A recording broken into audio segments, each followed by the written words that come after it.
Bismillahirrahmanirrahim. Nabi selalu mengajarkan, bertakwalah kamu kepada Allah dimanapun kamu berada, dan iringilah keburukan itu dengan kebaikan. Niscaya kebaikan itu akan menghapuskan keburukan. Ya, jadi kalau kita ini kadang terlanjur, tidak sengaja melakukan kesalahan, mungkin karena lupa, karena tidak tahu, karena lalai dan lain sebagainya, segera setelah kita ingat, iringi dengan kebaikan. Mungkin dengan istighfar, mungkin dengan bersedekah, atau mungkin dengan berbuat baik. Ya, iringi setiap keburukan dengan kebaikan, maka kebaikan itu akan menghapuskan keburukan-keburukan tadi. Ya, begitu. Nah, Bapak Ibu yang dirahmati Allah SWT, itu tadi tentang dosa besar dan dosa kecil. Ya. Kemudian bagaimana hukum pelaku dosa besar ini? Ya. Ada yang ekstrim. Ya. Ada yang berlebih-lebihan, seperti kelompok Khawarij. Orang kalau melakukan dosa besar, minum khamr kafir, makan riba kafir, membunuh kafir. Ini ekstrim. Tidak seperti itu yang dipahami oleh para sahabat dan para tabi'in. Ada yang terlalu memudah-mudahkan, tidak apa-apa, dosa maksiat itu tidak mempengaruhi keimanan. Itu seperti faham Murji'ah. Ya. Jadi yang satu ekstrim, mudah mengkafirkan orang yang berbuat maksiat, dosa besar. Yang satu menganggap tidak apa-apa, tidak membahayakan iman. Nah, ya seperti itu. Ahlussunnah wal Jamaah berada di tengah-tengah. Ya. Para sahabat dan tabi'in yang mengikuti mereka dengan baik menempuh jalan pertengahan terkait pelaku dosa besar. Mereka tidak mengkafirkan pelaku dosa besar, juga tidak menyebut imannya sempurna, tapi tetap beriman karena iman yang ada di dalam hatinya, dan fasik karena dosa besar yang ia lakukan. Mukmin yang tidak sempurna imannya, atau mukmin yang durhaka. Ya. Jadi Ahlussunnah wal Jamaah ini tidak mengkafirkan orang yang maksiat, yang membunuh, yang minum khamr, yang berjudi, yang berzina, yang korupsi, itu tidak dikafirkan oleh para sahabat, para tabi'in. Ya. Tetapi juga tidak menganggap mereka ini orang yang imannya sempurna. Mereka ini ada iman, tapi mereka ini juga berbuat kefasikan. Kebaikannya apa? Dia beriman, berikrar asyhadu alla ilaha illallah wa asyhadu anna muhammadar rasulullah.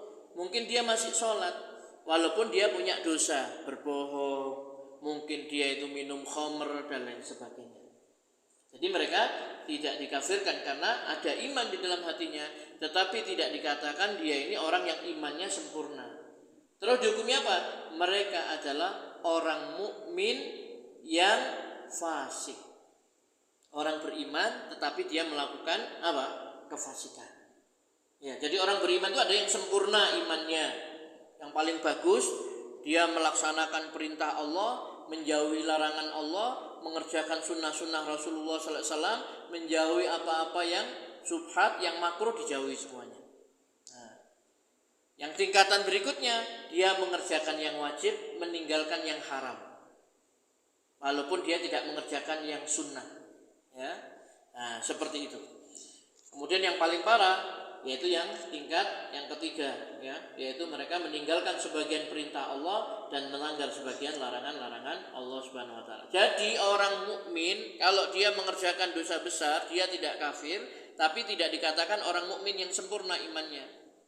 Tetapi mereka itu dikatakan adalah orang beriman yang berbuat kefasikan, durhaka. Ahli tauhid yang bermaksiat kepada Allah, ya. Ahli tauhid yang dia ini fasik, ya, melakukan maksiat kepada Allah Subhanahu wa taala.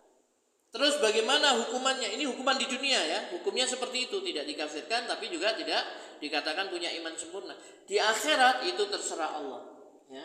Karena Allah mengatakan Allah tidak mengampuni dosa syirik, tapi Dia mengampuni dosa selain syirik bagi siapa yang dikehendaki, ya. Sehingga para sahabat, para tabi'in dan para imam-imam kaum muslimin, Hanafi, Maliki, Syafi'i, Hambali, ya, sepakat orang yang di hatinya itu terdapat iman, meskipun seberat biji sawi, dia tidak akan kekal di dalam neraka selama-lamanya. Selama masih ada iman, ada la ilaha illallah, dia tidak mengingkari itu. Walaupun dia banyak dosanya.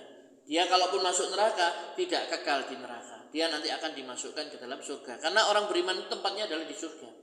Kalau dia dihukum masuk neraka ya karena dosa-dosanya, ya, seperti itu. Mereka juga sepakat, para tabi'in, para sahabat, para imam-imam ahlussunnah, mereka sepakat bahwa Nabi SAW akan memberikan syafaat kepada para pelaku dosa besar di antara umatnya yang diizinkan oleh Allah untuk diberikan syafaat. Ya. Allah berfirman, Innallaha la yaghfiru ayyushraka bihi wa yaghfiru ma duna dzalika liman yasha. Sungguhnya Allah tidak akan mengampuni dosa syirik dan Dia mengampuni dosa selain syirik bagi siapa yang dikehendakinya. Jadi kalau misalnya ada seorang muslim habis minum khamar kemudian dia meninggal dunia, dalam pandangan kita matinya su'ul khatimah. Tidak boleh langsung kita vonis dia ini ahli neraka. Kenapa? Matinya su'ul khatimah, minum khamar. Ya, tidak boleh. Kenapa? Karena ayat tadi, Allah tidak mengampuni dosa syirik, tapi Dia mengampuni dosa selain syirik bagi siapa yang dikehendaki. Jadi terserah kepada Allah Subhanahu wa taala. Begitu para ulama kita mengajarkan, ya. Kalau ada orang Islam berbuat dosa, maksiat, dia belum sempat bertobat, nah, pokoknya selama tidak kesyirikan, kekafiran, dia terserah kepada Allah Subhanahu wa taala, ya, seperti itu.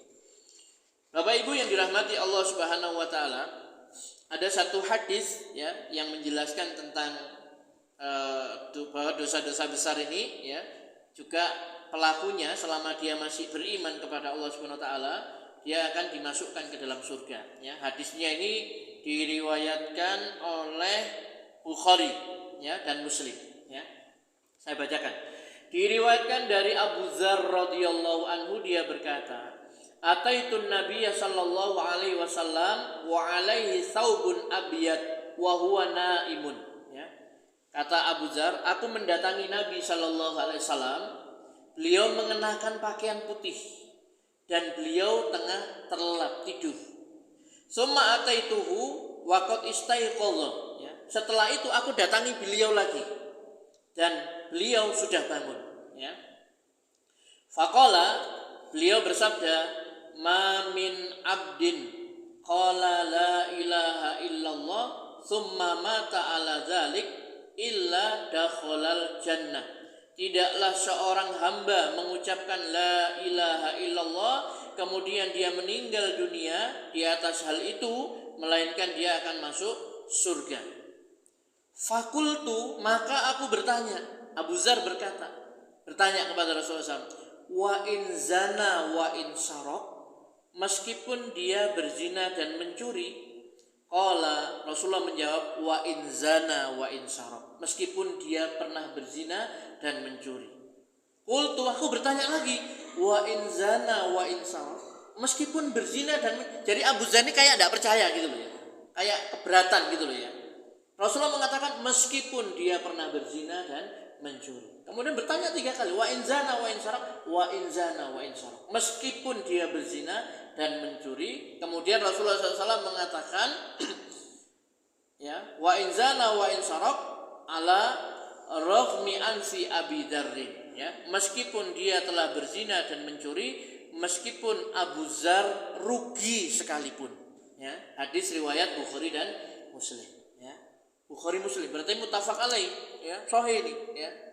Jadi siapa yang mengucapkan la ilaha illallah berarti dia beriman, mentauhidkan, mengesahkan Allah Subhanahu wa taala, ya.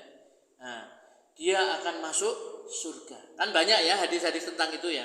Man qala la ilaha illallah dakhalal jannah. Siapa yang mengucapkan la ilaha illallah dia akan masuk surga.